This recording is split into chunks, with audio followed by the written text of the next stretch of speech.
Hey, it's Mazzy. I'm here with Joie Calio of Dada and Seven Horse.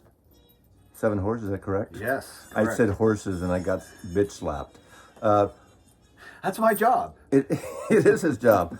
By the way, if you're in the Seattle area, June 1st at the Triple Door, they're playing first like a reunion tour. This is kind of like the rooftop. No, it's nothing like the rooftop, the Beatles rooftop. But We can pretend. Joey came over because I was in a bit of a disarray yesterday. I'm doing the big shift and record organizing, and Joey asked me what the big shift was. So why don't you ask me what the big shift is? Mazzy, what's the big shift? Okay, the big shift. I compared it to the record factory because Joey and I both just coincidentally both worked for a record store called the Record Factory. There was a small Bay Area chain. When I worked with them, I think there were 6 stores, and then they expanded to 20-something stores in the greater Bay Area, from San Jose and Campbell and Mountain View up through San Francisco, the peninsula, to Marin County, San Rafael, Sacramento, I believe, East Bay. And they grew to 25, maybe 30 stores. I don't know. Then they were sold to the warehouse company years later. Ooh. But yeah. Anyway, that's a whole another story. But we have similar type of memories of that. When the thing that I came up with, or my buddy and I, Jashid Brooks, came up with, we called it "There's Always Room." Like, what would happen is our distributor, which the Record Factory owned, their own distributor, would send out new releases, and like we'd have RCA would have RCA month, and we get a bunch of boxes, literally, of RCA. In fact, I remember, was it 77 when Elvis Presley died? We just coincidentally had Elvis month, so we got a box of 25 of every single Elvis Presley record. And there's a lot of Where's that now? Yeah, there's a lot of that. And the thing is, and for the whole month they were on sale. For RCA month, is that August when he died? I can't remember. It was right near my birthday. That's why. And the interesting thing was, maybe 3 or 4 of the titles sold really well. The others, nobody bought at all. Weird ass Elvis records. And in those days, record companies could ship them back. So we had them all boxed up at the end of the month, or towards the end of the month at least, ready to be picked up. And then Elvis died. The next morning, there was a line of people waiting at the door. We pulled them all out. And we almost sold out of every Elvis record. But the point is, there's always room. We had a medium to small store. And where do you put them? So where do you put them? Where do you put things? You gotta find a way. Find some space. You gotta wait till certain people. If you're married, you gotta wait till certain people aren't around. Then you find some space. But there's always room. It's you have to rethink it. It's almost a Zen type thing. And so anyway, going back to the big shift, my records bins are getting tight. My storage units. Now people ask, what are these? These are called Bonde, Bonde, from IKEA. They stopped making them almost 15 years ago, so you can't get them anymore. What's the difference? Well, instead of calyx, Yep. they have backs. They have a lip at the top. They have feet at the bottom. The shelves are adjustable, so you could put doors on them. In fact, I have some doors in the garage, but it's not really useful for records to put doors on them. They're taller. They're a little more refined looking, I guess. People think they're built in at times if they don't look closely. Yeah, that little lip, as you call it, that looks more Yeah, finished. yeah. But they stopped making them, unfortunately. So they're not designed just for records, and they're just a little more finished looking, and they're called Bonde IKEA anyway. But my records were getting too tight, so I have to figure a way to pull them out. So what I did is, maybe I'll do some cutaways later, but for instance, I have my Grateful Dead section. There's probably this much of box sets, all the box sets. I decided to take them out and put them in these bins on the floor against the wall. That looked like the scene from It's a Wonderful Life, by the way, when you did that. I want a big one. When you're talking about the suitcase. Oh, is that Anyway, sorry. That's okay. No, you can. Anyway, so now I have more room, loosen them up, so. Now, you're asking about Discogs. Yep. I mean, you got a lot of records here, man. If it was me, I'd want every one of them in Discogs. It's a game changer. Do you have all your stuff in Discogs? I do. I have it all in, but What is it? I think I'm probably about 1/7 of years, maybe 1/8, somewhere between 1/7 and 1/8, because I think I know how many records you have. Well, we started when the archivist came to visit me. She came to visit for about 6 weeks. She was going to stay here between getting a new job and then move to wherever that job was going to happen. And of course, the pandemic hit, and she stayed here for 3+ years. And then she got a job 3 months in, which was kind of cool in the record business, but all remote, which is wonderful, music business.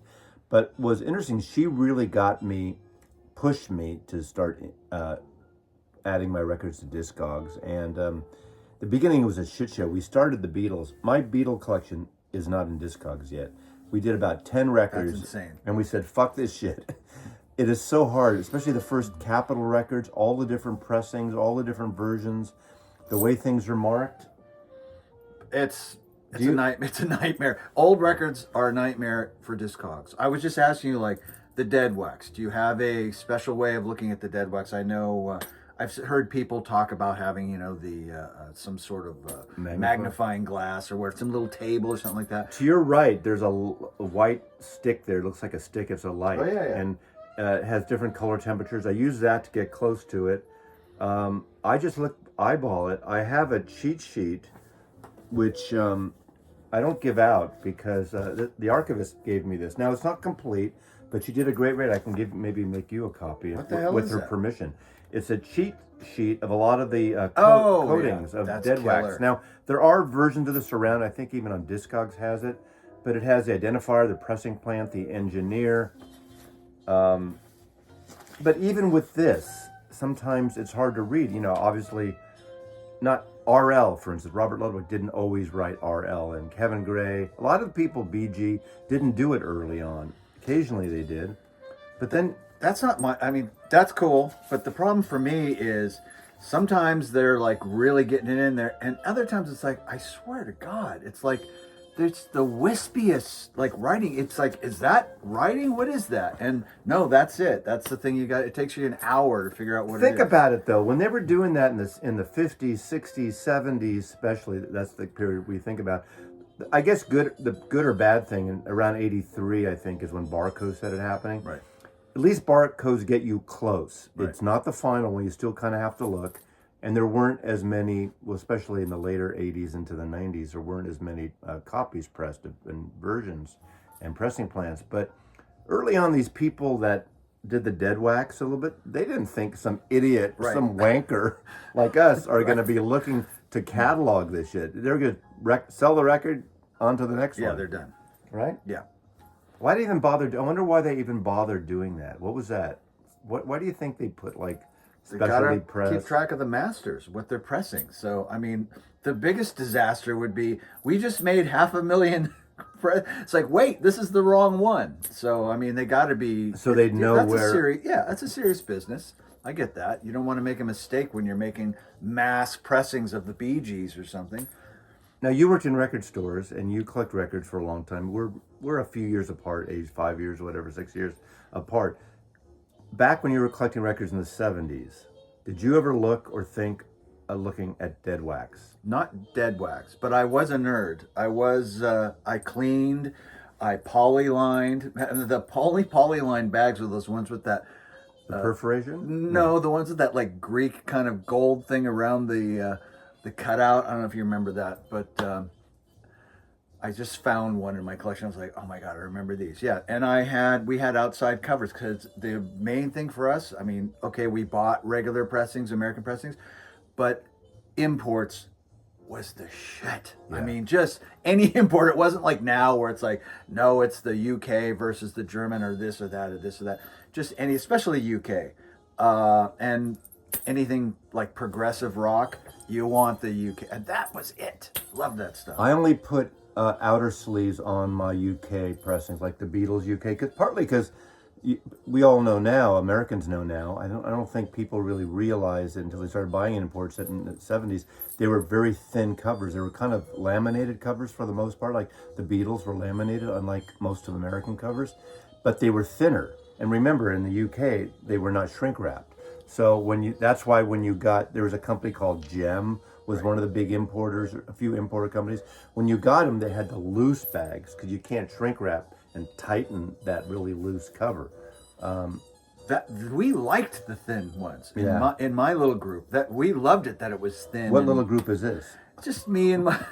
It's actually people that I was in a band with, essentially. But Well, imports were cool. I mean, Very I remember cool. getting like, some Kinks and Who and Beat, obviously the big bands and Yardbirds. right. And there were a few things. I remember like in the early 70s, there was a record store in San Francisco. It was on Castro, but farther up from Market Street, called Aquarius Records.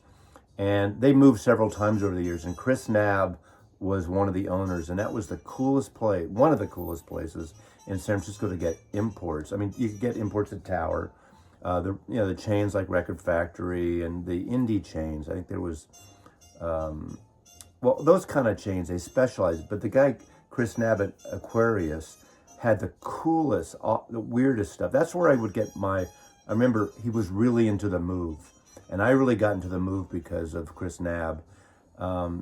Ironically, later, him and, what was the guy that became, Howie Klein, that started 415 Records and then worked for Sire Records, they did a show on the college radio station, Chris Nab and Howie Klein. It was the first kind of punk show in San Francisco. And they did a lot of indie records, and then Howie started, I think maybe Chris too, 415 Records. Whenever I hear 415 Records, I think of. Do you remember Pearl Harbor and the Explosions? Yeah, Pearl Harbor Explosions, and Lila and the Snakes, and they were kind of played with the Tubes. They were like the sub connection to the Tubes back then, and First Tubes album is the greatest. It's in my Al top. Cooper, right? Yes, produced it's in that. my top 25. Yeah, maybe. fantastic. I don't have a top 25, But it's a love good. it. It's like it's art rock. It's very progressive, but it's not prog rock. No. It's very catchy. Their live show, I remember they played it like a month at Bimbo's 365 Club in North Beach on the Columbus, and it was so good. Cocktail tables, very almost like Ricky Ricardo's club in I Love Lucy. That kind of, with tables in the back and. Okay, was this before the first record? Just when the first record came out. Did you see? Were they doing the spinning girls from the rooftop and stuff? Did you see that era? Yeah, it was like the next era. I think. That was next. Second This album. is because they didn't have but they did the whole thing with the dress up and the white punks on dope Right. and all Fee-way. that stuff. Yeah, but Howie Klein did 415. I think that my favorite band that he did was Romeo Void. That first Romeo Void record. So I It's feel like I killer. should pull stuff, but I'm not gonna pull records right now. I don't remember what her name was, but she was fantastic. Deborah Ayal. This is really Deborah Ayal. This is really horrible. I saw them when they first came out at the Whiskey, the old Whiskey. There's Off of Sunset. It's on Sunset, It is, but okay. it's pretty much it's the same place, but it was a different design inside. They kind of gutted it and redesigned it. It's not as good as it used to be, but it was horrible. LA people treated her terrible because she was large, and people started yelling bad things at her, and she just threw down the thing and just said "fucking LA bullshit" and walked off. I used to see Romeo Void play with X a lot in San Francisco. It was great. Romeo Void was a great band. They had Benjamin Bossi on this almost like a baritone saxophone. Right. And they had Peter, I forgot. It's funny because I was dating this woman whose old boyfriend was the original drummer in Romeo Void, and they they fired him from the band right before they started recording their first album. Which is really interesting because that's like drummers always explode or get fired before. It's like a Pete Best thing. Exactly. He started it. Exactly. It's like, sorry, drummers, you better have a second job as a backup thing. But You know what's the thing about the drummer is though? If you don't have a good drummer, you don't have a good band. I don't care. Unless you're just a sloppy and your whole thing is no, we're sloppy. And I get that. That's cool too. But man, if you don't have a good drummer, you're in Absolutely. trouble, man. by the Especially when you way, go in the we studio. are alcohol free. We're drinking sparkling LaCroix. It's too early for alcohol. Yeah, well, they don't know when they're recording this. I don't even know if this is going to post, but because people always say you guys are shit-faced drunk talking about music. Now, this is a thing. I'm sure a lot of you watching this, the best thing in the world, or in the top 10 maybe, is sitting around with your friends talking about music and records and nerdy stuff. Joey walks in, he goes, "So what are you doing?" And it was the nerdiest thing. I had my room in disarray, and I'm very organized. I can't go to bed at night if there's shit around left. I have to at least get to a point and put it back, and then hopefully I start again the next day or the next week whenever I have time. But let's go back to Discogs a little bit, because that is a hard. I haven't done my Beatles. I'm up to the Rolling Stones and ours, and in terms of separating genres, that is so subjective. I just did a video about opinions and subjectivity. That whatever I say is not gospel. It's my personal taste, and what you do is your way. It's just how you want to do it. Yeah, I have my soul separate. I have my international stuff separate, but my country, my punk, my rock, my folk music, it's all alphabetized. So I'm up to R. I have all my soul in. All those things are in rock. You have soul separate, though. Soul is separate. Yeah. Jazz is separate. That's already in Discogs. Yeah. But I need R to Z needs to be added. My Beatles need to be added. And my collection soundtracks and classical need to be added. Those are smaller groups. But the Beatles, going back to that, it's a shit show. It sounds like the Archivist and project. Oh, it's more than that. Yeah. We started that, and we got through 10 albums, and it took a whole day. But I was learning too, and she's the archivist. Thanks, archivist. No, seriously, we just thought fuck this shit. You got to get it right, though. Yeah, you want to get it right. Yeah. I mean, you can kind of. There is the Discogs cheat where you just want to get them in. You don't really care about which pressing stuff, and that's fair for some people, don't you think? Yeah, and to be honest, sometimes it's like, oh, this is not my copy's not in here. I just picked the closest one because I haven't entered anything yet, and I don't know if I want to start doing that, but maybe I should. I don't know. I think you have to get close if you're considering selling, because people get so pissed off if they order, a lot of times, not everyone, but a lot of buyers want that specific pressing, that specific cut, where it was pressed, who cut it. If you're selling a Discogs, that's what it I mean. has to be exact. Yeah. No, And I wouldn't do that on Discogs. I get that. Yeah. Yeah, so I get that. But anyway, the big shift now is my records are tight. Moving out the box sets, like the Grateful Dead box sets and the Simon and Garfunkel box, all the box sets I have in these bins for now. And Wait, where are these going? Where are the boxes going? well, they're going to be right there. They're kind of, what's nice Oh, about I them. see. You want Yeah, more I of those. I should show people that. But for instance, okay, these are a local guy does these. Oh, look at these. Aren't they beautiful? Yep. And they're about $40, $40 to $45 Wow, each, really? which are pretty That's reasonable. cheap. Yeah, he recycles the wood and stuff. There's a company that make custom like kitchen cabinets and furniture. Right. Beautiful, called Kerf Design, Kerf. Oh, yeah.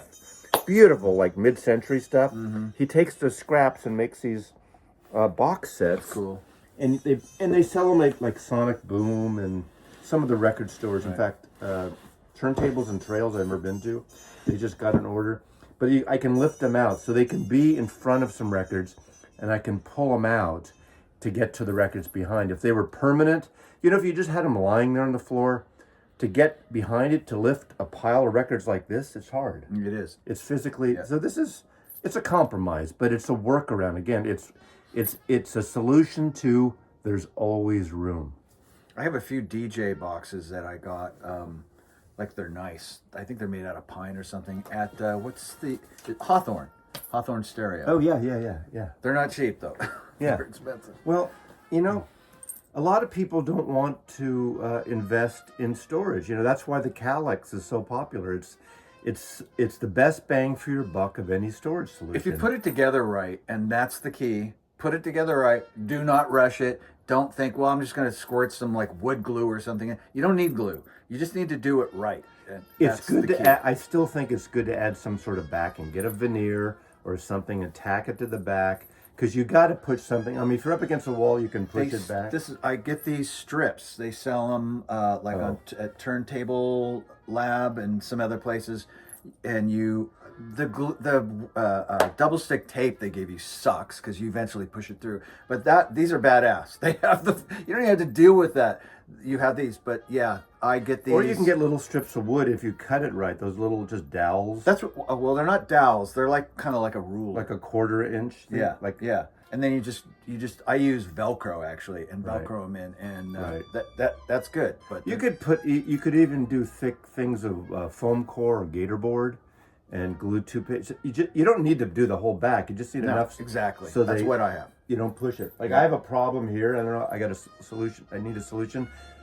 One section there, the back is popping out, and I need to nail it back. And I don't want to take everything out. No. Pull it out, and nail it. So I got to figure a way to get behind the wall to pull that back. You know, it's like you're fucked sometimes. Yeah, that sounds like a nightmare. Or I need to hire. Do you have any? You have kids? Oh no, they're too old. Yeah. Hire, if my son and his friends were here, I'd say, "Hey Joe, you wanna make $10?" I love my kids, but I wouldn't let them anywhere near. We're kidding. That We're kidding. You know, we pay them minimum wage at least.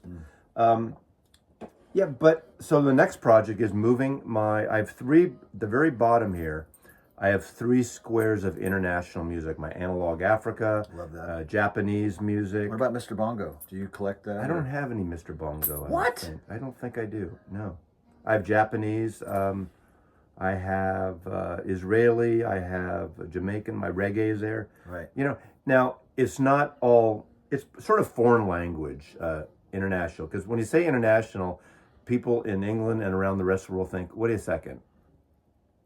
Why is America?" You guys are foreign. But yeah. you know, it's foreign to us, non-English. It's mostly, of course, reggae is English. Right. You know, we know that. But Jamaica, it just seemed to fit. You know, I didn't want to put Jamaica. This is where it gets subjective. Right. I don't put Jamaica in the soul section. I separate reggae. I do that. Because when you're in your reggae mood, Right. Exactly. you want to play maybe 5 or 10 reggae records. That's right? why you separate funk too. It's like it's when the party goes there. It's like I Yeah. just don't want to. It's like okay, where are they all? I want them Do you right there. separate it from soul, I don't separate soul. Soul goes in rock for me. but you have funk separate. Funk separate because funk Interesting. is more of a. I'm talking about when it's the party's on. I got like it. a DJ Fair enough. kind of thing. Now, what about Prince? Because he can be funky, but he's not always funky. No, So that's just in Prince. we'll see. So I got to be honest. I don't have a lot of Prince records because I cut. You know, for me, going back, I had thousands of CDs. Okay, because I worked at Geffen Records. And I was actually in charge of the vinyl and the CDs room. That was my job. I took people like Joe Perry with his kid and just, take his whatever you want.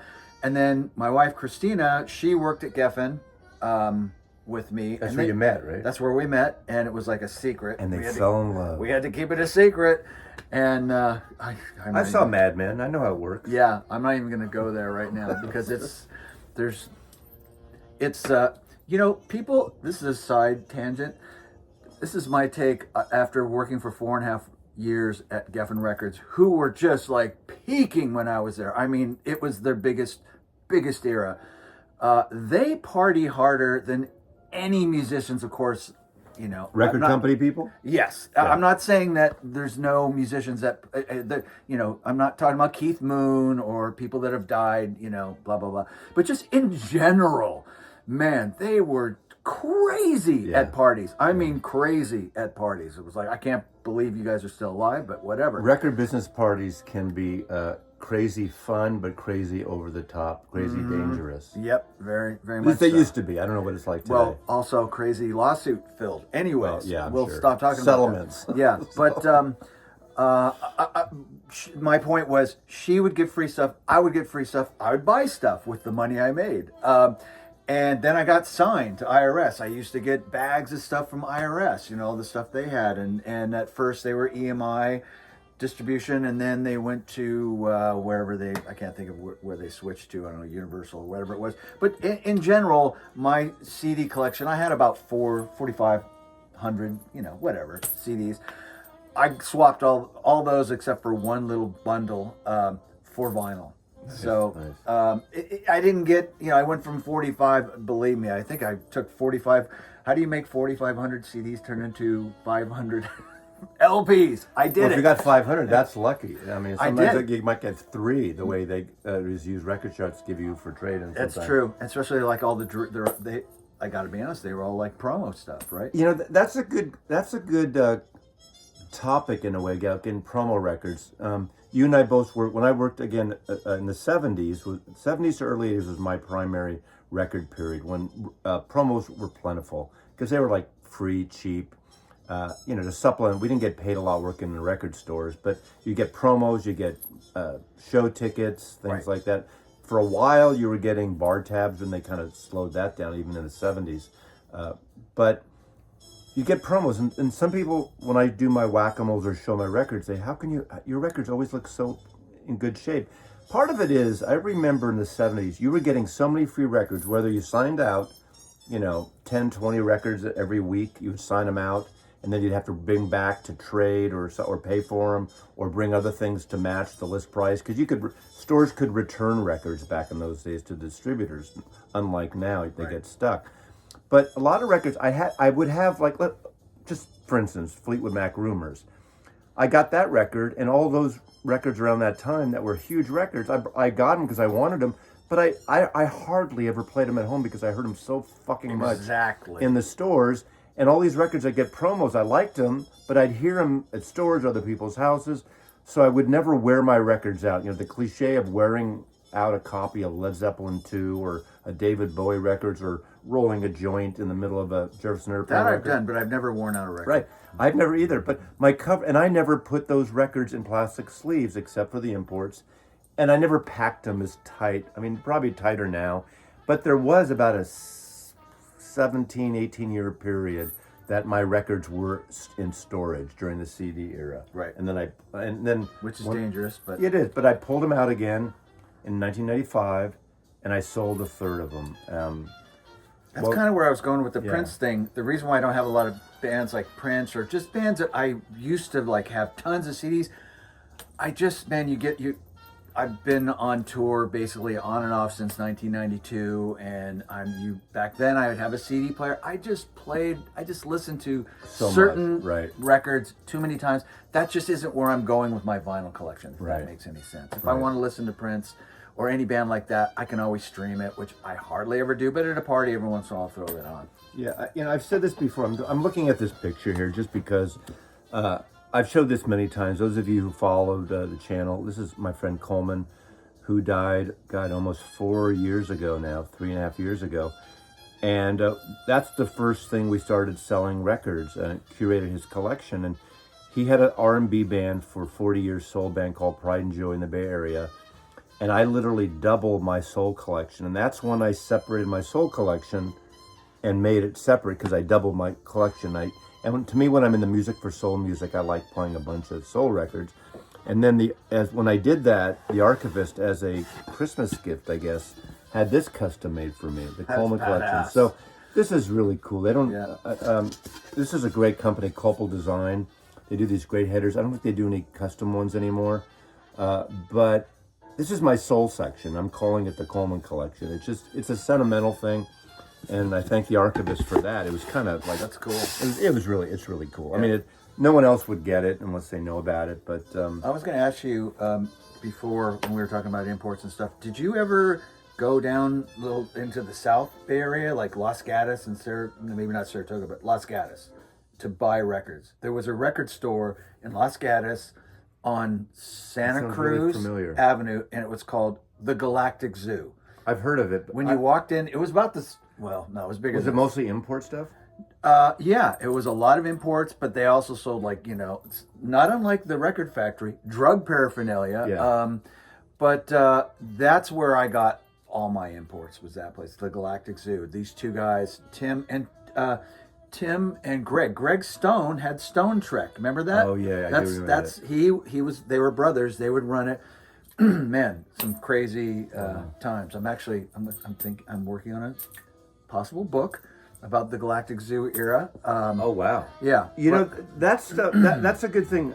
We probably should wind this down here, because that time the Record Factory was a chain and the Warehouse was different, because the Warehouse was more of a corporate. Totally, I worked there. Total corporate. I worked at the Warehouse too. That was my first job. They were more like they're out of LA, and they were more professional. Record Factory started out almost like a bunch of hippie-ish types. A little looser, very organic Northern California. Yeah. And we sold bongs and rolling papers and hash pipes and coke cutting, triple beam scales. Scale. You can't imagine the baby talcum, the baby laxative thing to cut your cocaine. Yeah. I can't believe we got away with that in San Francisco, in the Bay Area. Outside, I think there were some municipalities like that when the record factory opened a store there, the neighborhood tried to shut down their drug paraphernalia. But we made good money. We would get these people just coming in, like, especially at the San Francisco store on the weekends, like Tower, we were open until midnight, and they'd run in like, do you have a coke? Do you have a coke cutter? It's like 11:30, and they needed it. I mean, no one was shutting down San Jose. I can tell you that. No, not that San place Jose. was happening. Maybe Mid-Peninsula, San Mateo, they had some things like that, or I don't know, not even San Rafael, but maybe Sacramento, I don't know. But yeah, That was the 70s. it was the 70s. Straight up. I remember when they opened up the San Rafael. No, you didn't work there till late 70s, or? Yeah, pretty much. I mean, my first record store job was the warehouse, and that was that was like 78, pretty much. Okay. I think around 77 or 78, they opened the big store in San Rafael. And you know what band that played for the opening party in the store? Pablo Cruz. I was about to say Santana. We had a Record Factory had a Christmas party one year at the Great American Music Hall, and Sammy Hagar played. Obviously, he was good back then. Yeah, I mean that's after he He's left a smoking hot guitar. after player, Montrose and before he got into Van Hagar and all that. Way before that, and the record company Hot Shots were there too. The local label people, and I remember the Columbia guy comes in, two Columbia people, and they bring in this band that was very popular at the time called the Jackson 5. And Michael Jackson, I mean, this is before Michael, they didn't play, but they were just, hanging out at the party. Yeah. Michael Jackson was there, and nobody really taught, I don't think they knew what to do. Right. But one of my favorite stories of an in-store, our boss, the guy named John Iott owned the Record Factory before it got more corporate later. And there was, I think, only 7 managers at the time. And our distributors were out of a lot of stuff for some period, for some reason. So he said, what do you want to do? He goes, well, there's a distributor in LA. We want to pull stuff from LA and get it to our stores, for each of our stores. So he flew us down for the day to LA. We went to LAX. We went to the distributor, which I remembered the name of the distributor. It's some warehouse out in who knows where in LA. And we're pulling records for a collection they were going to ship, to our stores, and they were going to ship them. A lot of cool imports, a lot of cool stuff that our Bay Area distributors didn't have.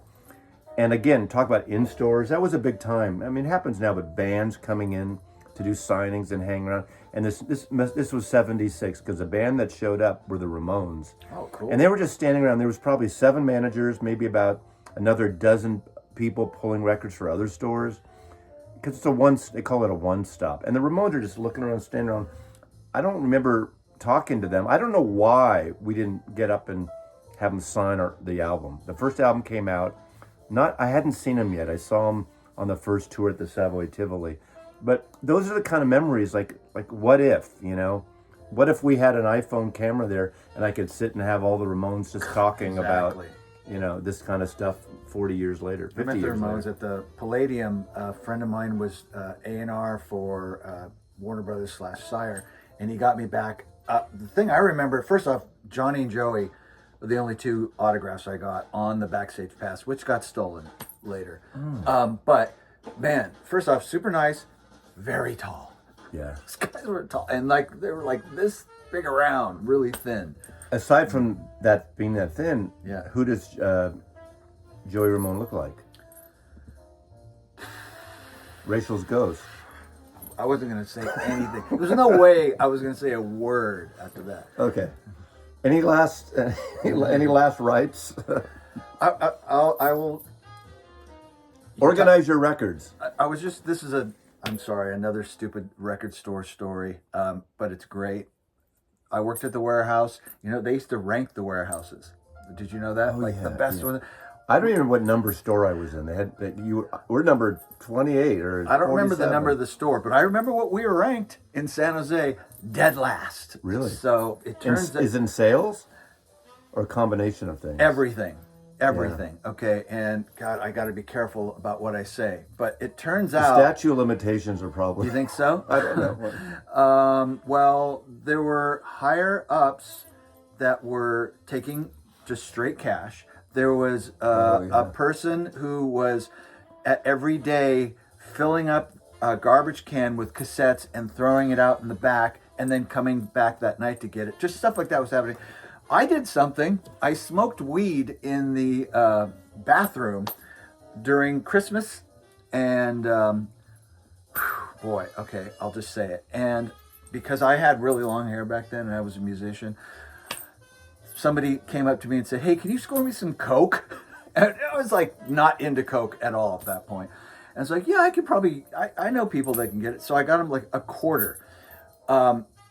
They did this thing where they said, "Hey, we're going to have a store meeting this weekend and it's mandatory. Everybody's got to be there." So everybody goes there. But I had a recording session, a legit recording session. And I said, "Hey, can I go the next day?" And they said, "Okay." They all go there. People were taken away, arrested. Okay. Wow. People were arrested. And the kid that I got the Coke for cracked because they brought in a mediator from the FBI to talk to people. That guy told them that I got him cocaine. Guess who they really wanted to talk to the next day? So I had to go to this mediation, and he had this long list of stuff, and it was terrifying, but everything was cool. I got out. Warehouse was the record chain. Before they hired you, you'd had to take a polygraph test, at least in the 70s. And there was a hotel complex on Van Ness Avenue near Lombard where you'd go into the hotel, so this small friggin' motel room, and they would give you a polygraph test about drugs, about pilferage, things like that. I'm going to close out because I met Coleman when we worked together at the warehouse. He was a customer, and we needed Christmas help, and I said, "Oh God, this guy's great. He loves Earth Airplane. He likes soul music," and we hired him, and we were friends 50 plus years. But there was a manager that we had for a while that didn't last long, but it was one night we were open. I think we closed at 10 o'clock, and all of a sudden he's walking out, and the security guard, we had a security guard in the evenings because, Pilferage, whatever. The security guard is walking behind him with a hand truck with boxes of records, right? Like 6-8 boxes, like literally a lot of records. And he and I won't mention the guy's name. I don't know the security guard's name, but the manager's name comes back, and Coleman and I are looking at each other. He goes, "What's going on?" He goes, "Oh, I just needed some." He was helping me to put some records in my car. The security guard, and he goes, "Why don't you guys just pull some records to bring home?" I'll leave it at that. The security guard, a hand truck full of records. Statute of limitations is over. I didn't say I took anything, but that's where we were. That was 1974, so 50 years ago. A manager and a security guard. So talk about fucked up shit. Anyway, Mazzy loves you. Thanks, Joey, for hanging out and helping me with records. You got it. And we'll see if anyone watched all 40 minutes of this. Take care.